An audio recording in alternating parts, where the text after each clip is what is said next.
சென்னையில் நடைபெற்ற வழிப்பறி கொள்ளையால் உயிரிழந்த நந்தினி ஏழை குடும்பத்தின் முதல் பட்டதாரி.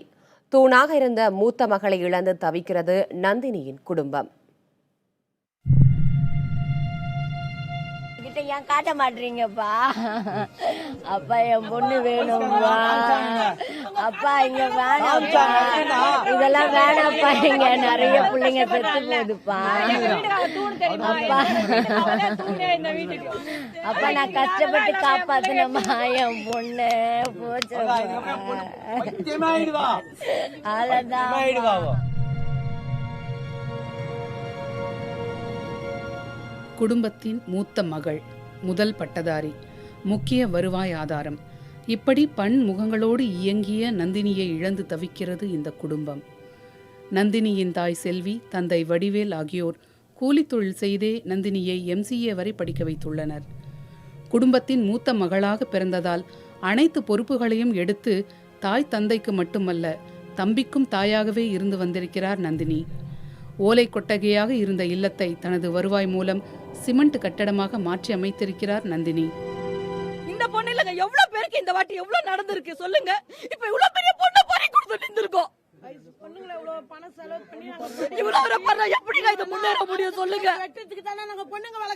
இவ்வளவு பெருசா வளர்த்து ஆளாக்கி டீச்சரா படிக்க வச்சிருக்கோம். இப்ப ஒன்னொரு பொண்ணுக்கு கால் போயிடுச்சு, இடுப்பு, 2 பொண்ணு காணாது. அந்த பொண்ணு நல்லா படிச்சு பெரிய ஆள் ஆகணும்னு அவங்களுக்கு ஒரு ஆசை.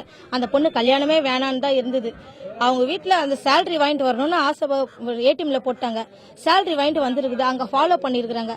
ஃபாலோ பண்ணி அப்படியே வந்திருக்கோம். இங்க ஒயின் ஷாப்ல நின்றுட்டு இருக்காங்க. நின்றுட்டு அந்த 20,000 பணத்தை புடுங்க பார்த்திருக்காங்க. இவளும் போராடி இருக்கா. திருமண வயதை எட்டியுள்ள நந்தினி குடும்பத்தின் வறுமை நிலையை மாற்றிய பின்னரே திருமணம் செய்து கொள்வதாக கூறி வந்திருக்கிறார். தனியார் பள்ளியில் ஆசிரியையாக பணிபுரிந்து வந்த அவர் ஊதிய தொகை எடுப்பதற்காக மந்தவெளி ATM சென்றிருக்கிறார். கரெக்டா 10 மணிக்கு என் பொண்ணு ATM போச்சு காசு எடுத்துன்னு வர்றதுக்குன்னு. அம்மா செலவு காசு இல்லையா, நான் போய்த்துறேன்னு. நான் என்ன சொன்னேன், ஏமா போவாத காலைல போன்னு சொன்னேன். இல்லப்பா செலவு காசு இல்ல, காலைல ஏந்தா நான் போய்த்து வந்துடுறேன். ஏமா பயப்படுற, இதோ தானே பக்கத்துல தான் இருக்குதுன்னு போச்சு. மாதம் முழுவதும் பணிக்கு சென்று சம்பாதித்த 20,000 ரூபாய் பணத்தை வழிப்பறி கொள்ளையர்கள் பறித்துச் சென்றதால் கூச்சலிட்டபடியே கொள்ளையர்களை 2 சக்கர வாகனத்தில் விரட்டிச் சென்றிருக்கிறார் நந்தினி. நந்தினியின் அலறல் எவர் காதுகளிலும் விழாத நிலையில் வழிப்பறி கொள்ளையரிடம் போராடி உயிரை பறி கொடுத்திருக்கிறார் இந்த இளம் பெண். வருது தெரியாது, போறது தெரியாது, அப்படி வேலை செய்ய பொண்ணு. எவ்வளவு கஷ்டப்பட்டு பச்சை பொண்ணு தெரியுமா? அது இந்த சாவலாம் சாதாரணமா விட மாட்டேன். நான் சாதாரண அவனை போய் ஹாஸ்பிட்டல சேர்த்து வச்சுக்கிறாங்க.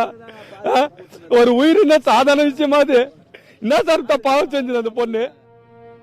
மகள் சம்பாதித்த பின்னர் வறுமை துடைக்கப்பட்டதாக குடும்பத்தினர் நம்பியிருந்தனர். இந்த நிலையில் நந்தினியின் மறைவால் அவர்களது குடும்பத்தில் மீண்டும் இருள் சூழ்ந்திருக்கிறது.